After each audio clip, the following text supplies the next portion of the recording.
या अभी भी अपने मोहल्ले में वो जो गुंडा किस्म के लोग होते हैं जो टिप्पणियां करते हैं, अनाप शनाप बोलते हैं, वाहियात बातें करते हैं, तो हम लोग सोचते हैं कि चलिए चुपचाप अपना रास्ता बना के निकल लें बिना बोले। तो वो जो चुप्पी होती है, वो जो खामोशी होती है, वो एक शराफत का परिचय होती है, वो कमजोरी नहीं होती।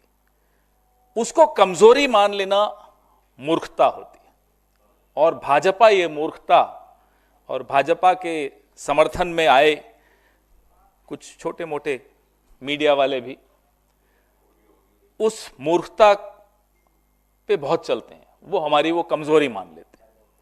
पिछले 10 साल से पंडित नेहरू हों, इंदिरा जी हों, महात्मा गांधी हों, सरदार पटेल हों, नेताजी सुभाष चंद्र बोस हों, राजीव जी हों, नरसिम्हा राव जी हों, डॉक्टर मनमोहन सिंह हों, राहुल गांधी हों, मल्लिकार्जुन खड़गे जी हों, सबके बारे में ये ऊंची आवाज में झूठ बोलती है भारतीय जनता पार्टी। और सोचते हैं कि बहुत ऊंची आवाज में बोल रहे हैं, तो जो धीरे से सच बोलने की हम लोग कोशिश करते हैं, क्योंकि सच हमेशा हल्की आवाज में बोला जाता है, क्योंकि उसका एक आत्मविश्वास होता है, एक सेंस ऑफ सिक्योरिटी होती है, उसे मालूम है वो सच है। इन्हें लगता है कि वो ऊंची आवाज में उस सच को दबा देंगे, और कई बार सफल होते हुए दिखते भी हैं। लेकिन झूठ को 400 से 240 पे धड़ाम से गिरने में समय नहीं लगता। आपने देखा कैसे झूठ गिरा और गिरता रहता है। अभी पिछले एक हफ्ते से एक कहानी चलाई जा रही है कि यूएस एड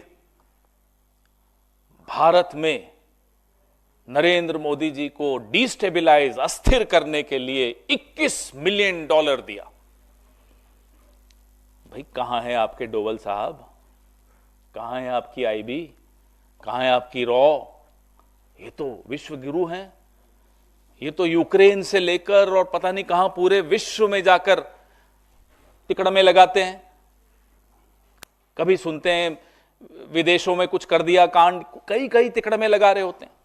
तो जब इतनी तिकड़मे आप विदेशों में लगाते हो, आपके देश में $21 मिलियन आया, तो ये तो आपके चेहरे पे तमाचा है। क्यों आने दिया आपने? फिर बोलते नहीं नहीं नहीं, 2012 में जब यूपीए की सरकार थी तब आया था। तो 14 का रिजल्ट जो आपका पक्ष में आया, क्या आप उस पैसे से जीते? जब हम रोज इनसे हम सवाल पूछते हैं, फिर गोल पोस्ट बदल देते हैं। अब कल एक हमारे कुछ मीडिया के, मैं उनको साथी नहीं कहूंगा, उन्होंने भी एक ग्राफ चलाया। वो है ना, वो हमारा एक पड़ोसी है, नाम हिरेन जोशी है, उसने भेजा। हिरेन जोशी का ग्राफ चल रहा है, ट्वीट पे ट्वीट, ट्वीट पे ट्वीट, कि देखो साहब ये इधर से पैसा इधर गया, इधर गया, उधर गया। अरे साहब, खुद भी कुछ दिमाग लगा लो। सारा दिमाग हिरेन जोशी का ही खर्च करोगे? अपना भी कुछ दिमाग लगा दो। फिर किसी ने दिमाग लगाया, ये उसका नतीजा। ये पैसा बांग्लादेश गया, ये $21 मिलियन यूएस एड का बांग्लादेश के एनजीओस को गया। अब वो क्यों गया, वो बांग्लादेश जाने और यूएस एड जाने। हम ये जानते हैं कि एक वक्त ऐसा था जब भारत के प्रधानमंत्री के पद की एक ऐसी साख होती थी कि अमेरिका तक को पीछे हटना पड़ता था। मैं बांग्लादेश 1971 की बात कर रहा हूं। आज अमेरिका से $21 मिलियन बांग्लादेश में आ गया, हमारे साहब विश्वगुरु बन के ढपली बजा रहे। कुछ पता नहीं। बांग्लादेश में अगर अस्थिरता आती है तो उसका क्या प्रभाव भारत पे नहीं पड़ता? भारी प्रभाव भारत पर पड़ता है। अरे भारत पर तो पड़ता है, आपके अपने दोस्त अडानी पर भी पड़ता है। फिर भी आपने 21 मिलियन आ गया और आपको पता नहीं चला। सुबह से रात तक आपको नेहरू जी दिखते हैं, सपने में भी, अगर सोते हैं तो। सुना सोते भी नहीं हो, सोते जागते नेहरू जी, राहुल गांधी, नेहरू जी, राहुल गांधी। 21 मिलियन पड़ोस में आ गया। सुना है सरकार अस्थिर हो गई, आपके दोस्त की बिजनेस भी चौपट हो गई वहां। यह आपका सूचना तंत्र है, ये आपका इंटेलिजेंस है, ये आपके दोवल साहब हैं, जेम्स बॉन्ड अपने आप को कहते हैं। एक चाणक्य बैठा है सरकार में, एक जेम्स बॉन्ड बैठा है सरकार में। हो क्या रहा है साहब, $21 मिलियन पड़ोस में आ गया। अदानी जी बेचारे बैठे सोच रहे हैं कि न जेम्स बॉन्ड ने कुछ किया, न चाणक्य ने कुछ किया, मेरी तो बिजनेस बांग्लादेश में बंद हो गई। हम यूएसएड या जो भी ये फॉरेन फंडिंग एजेंसीज हैं, हम इनके खिलाफ नहीं है। देश में कानून है, कानून के तहत फंड्स आते हैं, एनजीओज भी लेते हैं, इनके एनजीओज भी लेते हैं, इंडिया फाउंडेशन भी लेती है, विवेकानंद फाउंडेशन भी लेती है, कौन नहीं लेता।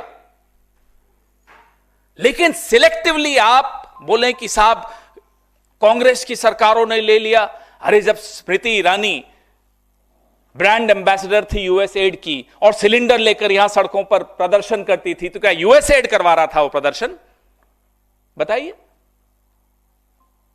अन्ना हजारे, उनका एक वीडियो मैं भी आपको दिखाता हूं। यहां आंदोलन किया हमारी सरकार, उसके बाद चुनाव हारी, फिर वो अमेरिका में गए, रोड शो किया उन्होंने। फोर्ड फाउंडेशन का पैसा आता था, सबके सामने था, उसमें आरएसएस भी इन्वॉल्व थी। देखिए ये वीडियो, ये अन्ना हजारे जी घूम रहे हैं न्यूयॉर्क की सड़कों पर। And the son and daughter of Martin Luther King. He will also be sharing ideas with Silicon Valley entrepreneurs and speaking at the prestigious Wharton School. सच्चाई यह है कि मोदी साहब ट्रंप से ये एक तरफा रिश्ता निभाते हुए जो देश की साख पर, देश की आबरू पर जो बट्टा लगा रहे हैं, वो सच्चाई आपके सामने रोज आती है, रोज आती है। वहां जाते हैं बिना बुलाए जाते हैं, पहली बात तो अनइनवाइटेड जाते हैं। जब शपथ थी तब बुलाया नहीं गया उनको, फिर भी गए। अब क्यों गए वो तो आप लोग कोई पत्रकारिता करिए, इन्वेस्टिगेटिव, तो मालूम पड़ेगा कि क्यों गए। लेकिन वहां जाकर मंच पर साथ में खड़े होकर ट्रंप साहब कहते हैं हम रेसिप्रोकल टैरिफ लगाएंगे। सीधा अपमान, सीधा धमकी। ये खिसियाते हुए मुस्कुरा रहे हैं। या तो समझ में नहीं आया क्या बोले, हमें नहीं मालूम क्यों खिसिया रहे थे, क्यों मुस्कुरा रहे थे। मुस्कुराने लायक तो कोई बात ही नहीं थी। रेसिप्रोकल टैरिफ, ये देखिए मोदी साहब घूम रहे हैं विदेशों में। ये किसके पैसे से स्टेट डिपार्टमेंट में गए थे? ये अमेरिका ने पैसा दिया था। क्या ये एजेंट हैं? क्या ये उस वक्त से ट्रेनिंग लेने गए थे कि कैसे मनमोहन सिंह जी की सरकार को अस्थिर करना है, कांग्रेस की सरकार को अस्थिर करना है? ये आपको सामने फोटोएं दिख रही हैं, देखिए लगातार। ये नौजवान हैं मोदी जी, देखिए, तब 50 इंच थे, अब 56 इंच हो गए, देखिए। तो हम बार बार इनसे पूछना चाहते हैं कि आप ट्रंप साहब की धमकी सुनकर आ गए। उन्होंने कहा कि हम ब्रिक्स खत्म कर देंगे, मुस्कुरा रहे हैं साहब। उन्होंने कहा टैरिफ लगा देंगे भारत पर, मुस्कुरा रहे हैं साहब। ट्रांसलेटर 2 थे, इसलिए कोई ये नहीं कह सकता कि उन्हें अंग्रेजी समझ में नहीं आ रही थी। 2 ट्रांसलेटर थे। मुस्कुराइए मत, वो भी मुस्कुरा रहे थे, आप भी मुस्कुरा रहे हैं। जिन F-35 विमानों को खुद वहां के अदानी, अमेरिका के अदानी एलॉन मस्क बोल चुके हैं कि यह कबाड़ है, वही F-35 भारत पर थोपे जा रहे हैं और साहब मुस्कुरा रहे हैं। यह हुआ अमेरिका में, और हमें आकर कहते हैं कि हम यूएसएड से पैसा लेके इन्हें अस्थिर करते हैं। आप खुद जाकर अपनी सरकार को, अपने देश को अस्थिर कर कर आए हैं, उसका जवाब कौन देगा?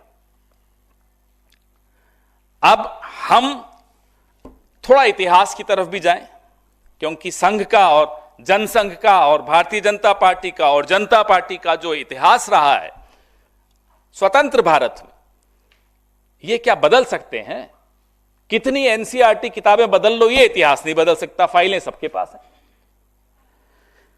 इंदिरा जी जब प्रधानमंत्री थी, अमेरिका ने जयप्रकाश जी के लिए 74 में जो तारीफ की थी, पूरे आंदोलन की अमेरिका तारीफ करता था। क्यों? अमेरिका क्यों उस आंदोलन की तारीफ करता था, बताइए? संघ के दो प्रमुख नेता दत्तोपंत ठेंगड़ी और संघ समर्थित सुब्रमण्यम स्वामी अमेरिका में जाके वहां की अखबारों के एडिटर्स से छपवाते थे इंदिरा जी के खिलाफ, वहां जाकर स्टेट डिपार्टमेंट में मीटिंग्स करते थे। क्यों? अमेरिका का क्या मतलब हमारे लोकतंत्र में? अमेरिका बदला लेना चाहता था 1971 में जो इंदिरा जी ने अपमान किया था उनका, जब बांग्लादेश बनाने गए थे। अमेरिका के हाथ में कठपुतली कौन बना वो बदला लेने के लिए? संघ। उससे भी पहले चलिए, जब नेहरू जी के खिलाफ गाय बचाओ वालों का आंदोलन हुआ, उस आंदोलन की फंडिंग अमेरिका कर रहा था। मैं नहीं बोल रहा, अमेरिका का एक जासूस ने खुद लिखा कि हम संघ को पैसे देते थे। संघ आज से नहीं, दशकों से अमेरिका से पैसे ले रहा है भारत की सरकारों को, कांग्रेस की सरकारों को अस्थिर करने के लिए। यह हमारा दावा है और यह दावा हमारा नहीं है, सीआईए के एक एजेंट का है। जब वो सीआईए से निकला, बच के भागा, उसने किताब लिखी, मैं आपको एनेक्सर्स दे रहा हूं, उसमें उसने स्पष्ट लिखा कि कैसे आरएसएस कठपुतली के तौर पे, और उस वक्त आरएसएस प्रमुख कौन थे? गोलवालकर। गोलवालकर प्रमुख थे। आरएसएस गोहत्या विरोधी रैली के लिए एक बड़ी रकम अमेरिका से ली और नेहरू जी की सरकार को न केवल गिराने का षड्यंत्र रचा, उस वक्त जो कांग्रेस के अध्यक्ष थे कामराज, उनकी हत्या की भी साजिश रची आरएसएस ने। यह है आरएसएस का योगदान, यह है आरएसएस की हकीकत, यह है इनका जो तथाकथित एक्सटर्नल इन्फ्लुएंस, विदेशी हस्तक्षेप। ये लोग कठपुतली बनते हैं और हम पर आरोप लगाते हैं। यूएसएड, फोर्ड फाउंडेशन कांग्रेस की यूपीए सरकार के खिलाफ कैसे इस्तेमाल हुआ, यह आप सब ने, क्योंकि आप भी उस वक्त रिपोर्टर थे, आपने देखा। अन्ना हजारे, अरविंद केजरीवाल का आईएससी आंदोलन क्या था, उसमें विवेकानंद फाउंडेशन, इंडिया फाउंडेशन का क्या रोल था, वो आपके सामने है। जब अन्ना हजारे यहां आंदोलन कर रहे थे, अनशन पर बैठे थे, तो लोगों के लिए जो वॉलेंटियर्स आए उनको खाना खिलाते थे, वो संघ ने नहीं भेजे थे क्या? संघ का क्या रोल था? तो हम पर आरोप जब लगाओ, एक उंगली अगर हमारी तरफ करोगे तो चार उंगलियां आपकी तरफ हैं, और हम अब चुप नहीं बैठेंगे। सच अब चुप नहीं बैठेगा, सच ऊंची आवाज में बोलेगा। अब लगातार मोदी सरकार के मंत्री यूएसएड के अधिकारियों से बात करते हैं, मुलाकात करते हैं। आपको फोटोज और एनेक्सर्स में दे रहा हूं। 2024 में पीयूष गोयल कि भाई 2030 तक शुद्ध शून्य कार्बन उत्सर्जन के लिए बैठक यूएसएड से की। ये यूएसएड से क्यों पैसे ले रहे हो साहब? आप लो तो देश के हित में है। कोई किसी और सरकार में कोई एनजीओ ले तो वो देश के विरोध में है। षड्यंत्र तो यह है कि 2016 की नोटबंदी से ठीक पहले यूएसएड से कैशलेस इकोनॉमी पे समझौते नरेंद्र मोदी करते थे। तो ये डिमोनेटाइजेशन क्या अमेरिका के कहने से हुआ? किसको लाभ पहुंचा रहे थे आप इस डिमोनेटाइजेशन से? अमेरिका के हाथ की कठपुतली बने हुए थे। करोड़ों करोड़ों हिंदुस्तानियों की नौकरियां गई, अनऑर्गेनाइज सेक्टर बर्बाद कर दिया। अमेरिका के कहने से किया। हम भी ये जानना चाहते हैं। कोविड में $100 मिलियन नरेंद्र मोदी जी ने यूएसएड से लिया। हम क्या मान लें कि आप भी उनके हाथों में खेल रहे हो? कहने को कोविड के लिए था, दरअसल कुछ और था। तो बोलने से पहले इन्हें 10 बार सोचना चाहिए। अपने संघ का इतिहास देखना चाहिए पिछले 70 सालों का, कि संघ ने कहां कहां से पैसे लिए, विदेशों में क्या क्या ये करते हैं। अमेरिका में संघ किन बड़े धनाढ्य लोगों के ऊपर निर्भर रहता है, अब मेरे मुंह से नाम निकल जाता, फिर केस होते हैं। यूरोप में क्या होता है, लंदन में क्या होता है, कौन है संघ के लोग लंदन में, और क्या क्या मीटिंग्स करते हैं, किसके खिलाफ मीटिंग्स करते हैं, किस तरह के षड्यंत्र रचते हैं, क्या किसी से छिपा हुआ है? हम भी 54 साल 7 महीने 40 दिन सरकार में रहे हैं, हमारे पास भी कुछ सूचनाएं होंगी। हम चुप हैं इसका मतलब नहीं कि हम वक्त पे नहीं बोलेंगे। हम चुप हैं इसका मतलब ये नहीं कि वक्त पे हम ऐसे कठोर कदम नहीं उठाएंगे कि संघ मुंह दिखाने लायक, शाखाएं तो छोड़ दीजिए, मुंह दिखाने लायक नहीं बचेगा। आज जो उछल रहे हैं, हमें मालूम है उनको कैसे बैठाना है और कब बैठाना है। अब यूएस यूएसएड की और मैं आपको बताऊं, देवेंद्र फडणवीस जी, मतलब पूरी लिस्ट है, अभी इतनी लंबी लिस्ट पढ़ूंगा तो पूरा दिन निकल जाएगा। 10 नवंबर 2022 को देवेंद्र फडणवीस जी उनसे आपसी सहयोग की चर्चा करते हैं। क्यों?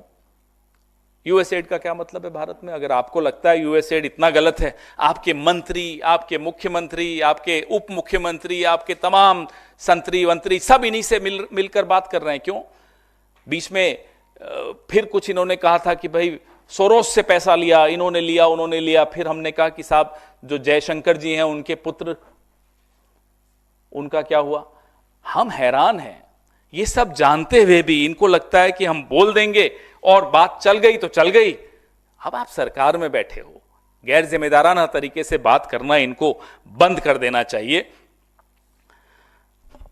भारतीय राष्ट्रीय कांग्रेस ने कल, मेरे वरिष्ठ सहयोगी ने, जयराम रमेश जी ने मांग की है कि एक श्वेत पत्र जारी किया जाए। हम उस मांग को दोहराते हैं। हम यह भी पहले बता दें आपको कि वैश्विक भागीदारी विकास एजेंसीज, जो ग्लोबल फंडिंग एजेंसीज होती हैं, उनको हम तो नहीं मानते गलत। लोकतंत्र में आपसी सहयोग होता है, उसका दुरुपयोग है या सदुपयोग है, व्हाइट पेपर निकालिए, मालूम पड़ेगा। हम भी एक ब्लैक पेपर जल्दी निकाल देंगे, फिर हम भी बताएंगे आपको कि संघ के क्या रिश्ते रहे इन एजेंसीज के साथ। लेकिन आप एक विशाल शीश महल में रह रहे हैं, आप पत्थर मत फेंकिए, क्योंकि हमें कुछ फर्क नहीं पड़ने वाला, हमें छिपाने को कुछ नहीं है। आपके शीश महल के में छिपाने की कोई जगह नहीं मिलेगी, छिपने की कोई जगह नहीं मिलेगी, जिस तरह की आपके संबंध रहे हैं इन एजेंसीज के साथ।